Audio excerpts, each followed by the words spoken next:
আসসালামু আলাইকুম, কি অবস্থা সবার, কেমন আছেন? তো আজকে চলে আসছি নতুন একটা কিছু নিয়ে। তো নতুন বলতে হচ্ছে আজকে আমরা সবাই একটু ফিশ বারবিকিউ করব। তো এখানে হচ্ছে ভাইয়া ভাইয়া বলতে আমার বড় দুলা ভাই বাজার থেকে এত মাছ নিয়ে আসছে। তো আমরা আজকে বিশেষ করে তেলাপিয়া মাছ পরবো। গত সপ্তাহে আমরা মুরগি পড়েছিলাম, আজকে তেলাপিয়া মাছ পরবো। তো গত সপ্তাহের কয়লাগুলো ছিল আমাদের কি হয়েছিল, বৃষ্টির কারণে হচ্ছে একদম ভিজে গিয়েছিল, যার কারণে ওইটা একটু জ্বলতে অনেক টাইম লাগতেছিল। তো এখানে আমরা আগেই কয়লা টয়লা সব রোদে শুকিয়ে রেখেছিলাম, যার জন্য আজকে বেশি টাইম লাগে নাই। প্লাস আমাদের পাশেই ছিল আরও অনেকগুলো কয়লা, যাতে পরবর্তীতে কম না পড়ে। নর্মালি যতটুকু আমরা মুরগি পোড়ার সময় যতটুকু আর কি আমাদের কয়লা লাগে, মাছের ক্ষেত্রে কিন্তু অত লাগে না। তো এখানে আমরা 2টা মাছ নিয়েছিলাম, হয়তো ভিডিওতে ছোট দেখা যাচ্ছিল, বাট এমনিতে ওয়েট অনেক বেশি ছিল। 2টা মাছ 5 কেজি তো ছিল। তো কাটার পরে যতটুকু কমেছিল আর কি এতটুকুই, বাট মাছ 2টা অনেক বড় বড় ছিল। তো আমি আজকে আসলে কোনো কিছুই করি নাই, কারণ আমি অনেক অসুস্থ ছিলাম। তো এখানে আমার ভাগ্নি আর আমার ভাগনা ওরাই করতেছিল, আমি জাস্ট দূরে বসে দেখতেছিলাম। এমনও হয়েছিল যে আমার মা আমাকে বেরও হইতে দিচ্ছিল না ঘর থেকে। তো আমি আসলে বেরো হচ্ছিলাম না বা মা বের হতে দিচ্ছিল না, আমি জাস্ট দূরে থেকে দেখতেছিলাম। কাছে যেতে খুব ইচ্ছে করতেছিল, বাট পারতেছিলাম না। অনেক মন চাচ্ছিল, বাট অসুস্থতার কারণে আসলে যেতে পারতেছিলাম না, কারণ অনেক সিক হয়ে গেছে আমি। যাই হোক, এখন আলহামদুলিল্লাহ অনেক ভালো। তো এখানে আমার ভাগনা ভাগ্নি দুইজনে মিলে করতেছে, দুইজনে টুকটাক ভালোই করতেছে, টুকটাক না ওরা ভালোই করতেছিল। তো আমার বুড়িটাও যাওয়ার জন্য অনেক কান্নাকাটি করতেছিল, বাট অনেক রাত হয়ে গেছিল। এখানে আমরা এই মাছটা পড়েছিলাম প্রায় 10টার পরে।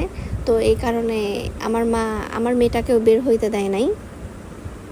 তো দেখেন কত রাত, কত অন্ধকার, একদম অন্ধকারে ছেয়ে আছে, কারণ আকাশটা তখন মেঘলা হয়ে গেছিল।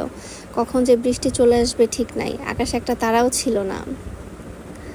তো এই যে আমাদের মাছগুলা বারবার উল্টিয়ে দিচ্ছিল এভাবে ওভাবে করে। তো এই সাইডটা একটু পড়ে যাচ্ছিল বলতে লেগে গেছে।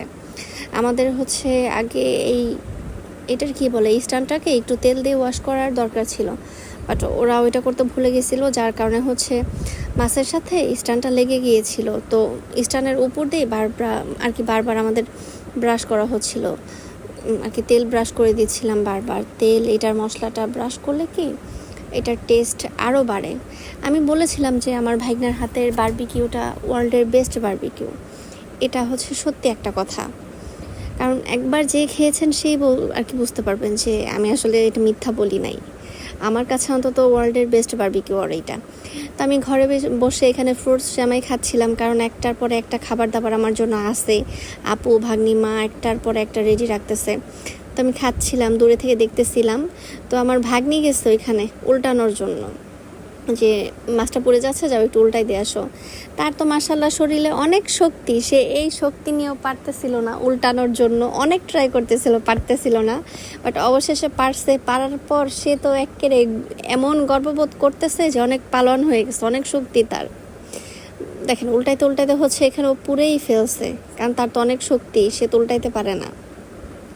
তো যাই হোক, এখানে আমাদের প্রায় হয়ে গেছে মাছটা, কারণ অনেক ধোঁয়া উঠতেছে, কারণ আগুনের তাপটা অনেক, প্লাস মাছ হয়ে যাচ্ছে। তো তারপরেও আমরা কি করলাম, লাস্টে একটু এটার যেই মাখিয়ে রেখেছিলাম এই মশলাটা উপর দিয়ে দিচ্ছিলাম।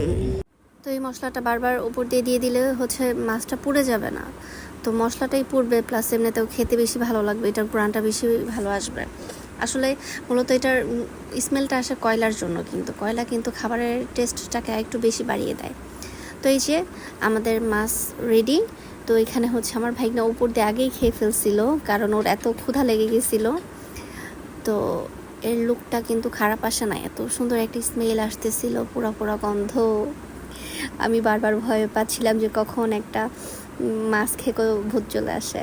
তো আমরা হচ্ছে কী করেছিলাম, যে এটার মধ্যে মাঝখানে জায়গায় জায়গায় কয়েকটা রসুন দিয়ে দিয়েছিলাম, কারণ রসুনটা হচ্ছে পড়ে গেলে এটা নরম হলে এটা হচ্ছে আর কি রসুনটা গালিয়েও আর কি ভিতর দিয়ে দিলে আর কি মাছের ভিতর দিলে খুব ভালো লাগে খেতে। তো আমি এখানে অল্প অল্প করে নিয়েছিলাম খাওয়ার জন্য, প্লাস আগে আমি একটা রসুন নিয়ে নিয়েছিলাম যে আমি একা একটা খাবো, দিব না। তো যাই হোক, আমরা খেতে থাকি, আপনারা দেখতে থাকুন। তো ভালো থাকবেন, আল্লাহ হাফেজ।